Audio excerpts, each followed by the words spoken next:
இந்த movie start ஆகுறது 13 December 1999ல IC-814 பிளைனை டெரரிஸ்ட் ஹைஜாக் பண்ணிட்டாங்க. இந்தியாவோட external affair minister Devath Kapoor and IB director Ajay Sanyal, அதாவது நம்ம மாதவன், ஒரு பெரிய ப்ரெஷர்ல இருக்காங்க. அந்த ஃபிளைட்டை ஹைஜாக் பண்ண டெரரிஸ்ட் நேம் ஜகூர் மிஸ்ட்ரி. அவர் டிமாண்ட் என்னன்னா, அவன் தம்பி கூட சேர்ந்து 3 டெரரிஸ்டை ரிலீஸ் பண்ணணும். அது மட்டும் இல்லாம $10 மில்லியன் கொடுக்கணும். மாதவனுக்கு இது சுத்தமா பிடிக்கல. He wants to fight back, but the situation காரணமா இந்தியா காம்ப்ரமைஸ் ஆகுறாங்க. கட் பண்ணா 2001 இந்தியா பார்லிமெண்ட் அட்டாக் நடக்குது. அது உங்களுக்கு நல்லாவே தெரியும்னு நினைக்கிறேன். IB டைரக்டர் மாதவன் அப்புறம் அவங்க டீம் டிசைட் பண்றாங்க, இனிமே சைலண்டா இருக்கக்கூடாது. மாதவன் ஒரு சீக்ரெட் பிளான் போடுறாரு, ஆபரேஷன் துரேந்தர்.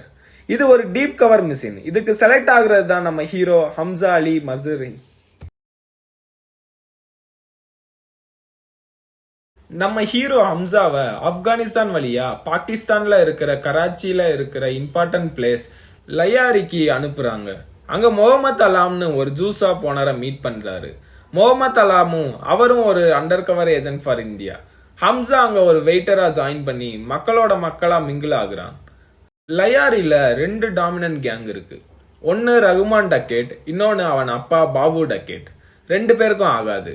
ஹம்சா ஒரு பலோஜான் அடிக்கிறதுனால அவர் ரகுமான் கேங்ல மட்டும் தான் சேர முடியும்.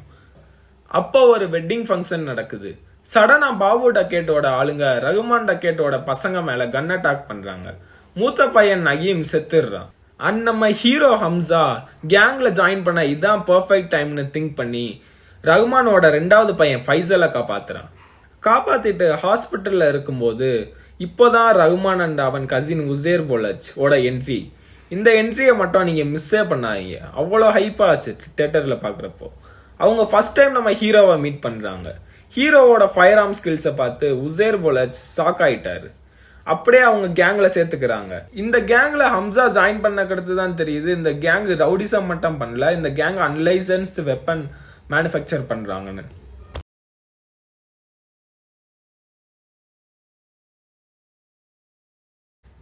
இப்போ ஸ்டோரியில பாலிடிக்ஸ் வருது. பாகிஸ்தான் அவாமி பார்ட்டி, அதாவது PAP party leader Jameel Jamali Rahman gang கிட்ட ரிவெஞ்ச் இப்ப வேணா, எலெக்ஷன் வர வரைக்கும் சைலண்டா இருங்கன்னு சொல்றாரு.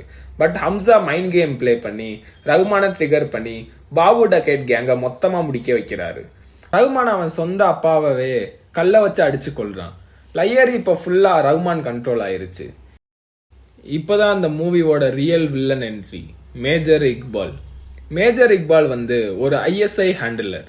மேஜர் இக்பால் கனானி பிரதர்ஸ் கிட்ட ஹெல்ப் கேட்டு ரகுமானை மீட் பண்றாரு. கஹானி பிரதர்ஸ் யாருன்னா ஒரு பிசினஸ் மேன். இக்பாலுக்கு இல்லீகல் வெப்பன்ஸ் வேணும் அண்ட் அதுக்கு பதிலா ரகுமானை பாலிடிக்ஸ்ல வின் பண்ண வைக்கிறேன்னு டீல் போட்டாரு. அண்ட் ரகுமானும் இந்த டீலை அக்செப்ட் பண்ணிட்டாரு. ஹம்சா அதை சைலண்டா வாட்ச் பண்ணி இந்தியாவுக்கு ரிப்போர்ட் பண்றாரு. இதுக்கு நடுவுல ஹம்சா அண்ட் ஜமீலோட பொண்ணு எலினாவும் லவ் பண்ண ஸ்டார்ட் பண்றாங்க. மேஜர் இக்பாலுக்கு எதுக்கு இல்லீகல் வெப்பன்ஸ் வேணும்? ரஹ்மான் எதுக்கு பாலிடிக்ஸ்ல என்டர் பண்ணணும்னு ஆசைப்படுறாரு? ஒரு இந்தியன் ஸ்பையா இருந்துட்டு ஹம்சா எப்படி ஒரு PAP லீடர் பொண்ண எலினாவை லவ் பண்ணலாம்? Already Jameel current ruling party. இப்போ ரஹ்மான் ஜமீலுக்கு அகேன்ஸ்டா ஒரு பார்ட்டி ஸ்டார்ட் பண்ணா ஜமீல் சும்மா இருப்பாரா? இதெல்லாம் விட அஜய் சன்யலோட ஆபரேஷன் துரேந்தர் சக்சஸ் ஆகுமா இல்லையா? இந்த எல்லா கேள்விக்கும் பதில் வேணும்னா மறக்காம பார்ட் 2க்கு வெயிட் பண்ணுங்க. இது என்னோட ஃபர்ஸ்ட் லாங் வீடியோ, அதனால வாய்ஸ் ஓவர் எடிட் எல்லாமே ஒரே வீடியோல போட முடியல. நெக்ஸ்ட் பார்ட் பார்க்கறதுக்கு மறக்காம லைக் அண்ட் சப்ஸ்கிரைப் பண்ணுங்க. இந்த வீடியோ எப்படி இருக்குன்னு கமெண்ட்ல சொல்லுங்க. அண்ட் உங்க ஃபேமிலி அண்ட் ஃப்ரெண்ட்ஸுக்கு ஷேர் பண்ணுங்க. நீங்க போடுற ஒவ்வொரு லைக்கும் ஒவ்வொரு கமெண்ட்டும் எனக்கு மிகப்பெரிய motivation. Until then, bye from CG.